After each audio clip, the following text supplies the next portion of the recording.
पाठ 15 विराम चिन्ह पंक्चुएशन।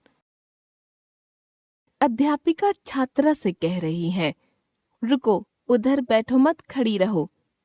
इस वाक्य में कुछ व्यवस्था नहीं है, इसलिए इसका अर्थ समझ में नहीं आ रहा है। हम बातचीत करते समय कभी कभी बात को समझाने तथा उसे प्रभावशाली बनाने के लिए बीच बीच में रुकते हैं। इससे कभी हैरानी होती है तो कभी प्रश्न उठ खड़ा होता है। मौखिक भाषा में अर्थ को स्पष्ट करने के लिए वाक्य के बीच में या अंत में कुछ विराम लिया जाता है। लिखित भाषा में इस विराम को कुछ चिन्हों या संकेतों से दर्शाते हैं, जिन्हें विराम चिन्ह कहते हैं। अलग अलग चिन्ह लगाने से तात्पर्य भी अलग हो जाता है।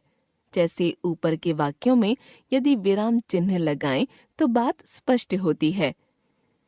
अध्यापिका छात्रा से कह रही है, रुको, उधर बैठो मत, खड़ी रहो। वाक्य क या रुको, उधर बैठो, मत खड़ी रहो। वाक्य ख। दोनों स्थितियों में अर्थ भिन्न हो रहे हैं। वाक्य क में बैठने को मना किया गया है तो वाक्य ख में खड़े होने को।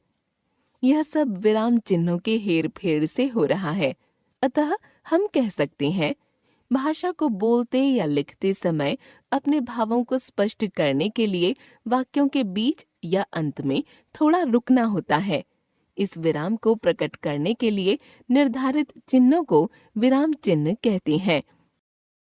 हिंदी में निम्नलिखित विराम चिन्हों का प्रयोग किया जाता है। पूर्ण विराम, वाक्य की समाप्ति पर पूर्ण विराम का प्रयोग होता है। जैसे रघु पढ़ने के लिए इंग्लैंड चला गया। सब बच्चे पार्क में खेल रहे हैं। अल्प विराम, लिखने या पढ़ने में जहाँ थोड़ी देर के लिए रुकना होता है वहाँ अल्प विराम का प्रयोग करते हैं। वस्तुतः समान पदों या पदबंधों को अलग अलग दर्शाने हेतु इसका प्रयोग होता है। जैसे रीना परिश्रमी है किंतु उसकी बहन आलसी है। राघव, रवीना, रवींद्र और रूपा सभी आए थे। अर्ध विराम, इसमें अल्प विराम की अपेक्षा थोड़ा अधिक रुकना पड़ता है। संयुक्त वाक्यों में समानाधिकृत उपवाक्यों के बीच में अर्ध विराम का प्रयोग होता है। जैसे सूर्य उदय हुआ, रात का अंधेरा मिट गया, चिड़ियां चहचहाने लगीं। कृतज्ञता मनुष्य का गुण है, कृतघ्नता दोष है। उपविराम, वाक्य में किसी विशेष बात या शीर्षक से पूर्व उपविराम लगाया जाता है। जैसे भ्रष्टाचार एक भयावह रोग, मेरा मित्र, मेरा विश्वास। दहेज समाज का दुश्मन, विज्ञान वरदान या अभिशाप।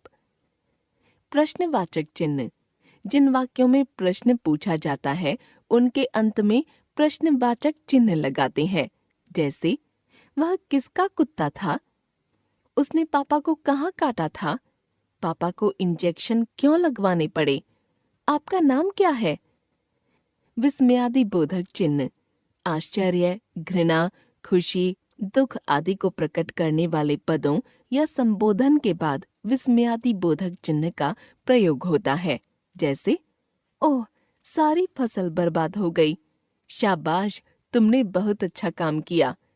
अरे मीनू, अब बैठ जाओ, कितनी देर खड़ी रहोगी? योजक चिन्ह, तुलना करने, सामासिक पदों या शब्द युग्मों के मध्य योजक चिन्ह का प्रयोग होता है। जैसे तुमने रात दिन मेहनत की, आपसा मित्र नहीं मिला, वह हंसते हंसते लोटपोट हो गया। इसमें 3/4 हिस्सा आपका भी है। निर्देशक चिन्ह, यह योजक चिन्ह से आकार में थोड़ा बड़ा होता है। इसका प्रयोग संवादों, वार्तालापों में नाम के बाद होता है। जैसे रावत, आओ भाई, बड़े दिनों में दिखे। अशोक, हाँ, मैं कुछ महीनों से बाहर गया हुआ था। उद्धरण चिन्ह, ये 2 प्रकार के होते हैं, इकहरे उद्धरण चिन्ह तथा दोहरे उद्धरण चिन्ह। इकहरे उद्धरण चिन्ह, इस चिन्ह का प्रयोग किसी विशेष व्यक्ति अथवा उपनाम ग्रंथ आदि को प्रकट करने के लिए किया जाता है। जैसे रामधारी सिंह दिनकर को राष्ट्र कवि कहा जाता है। रविंद्रनाथ टैगोर को गुरुदेव के नाम से जाना जाता है। गोदान मुंशी प्रेमचंद का प्रसिद्ध उपन्यास है। दोहरे उद्धरण चिन्ह किसी के कथन को ज्यों का त्यों बताने के लिए इसका प्रयोग किया जाता है। जैसे माँ ने कहा, छुट्टी होते ही सीधे घर आ जाना।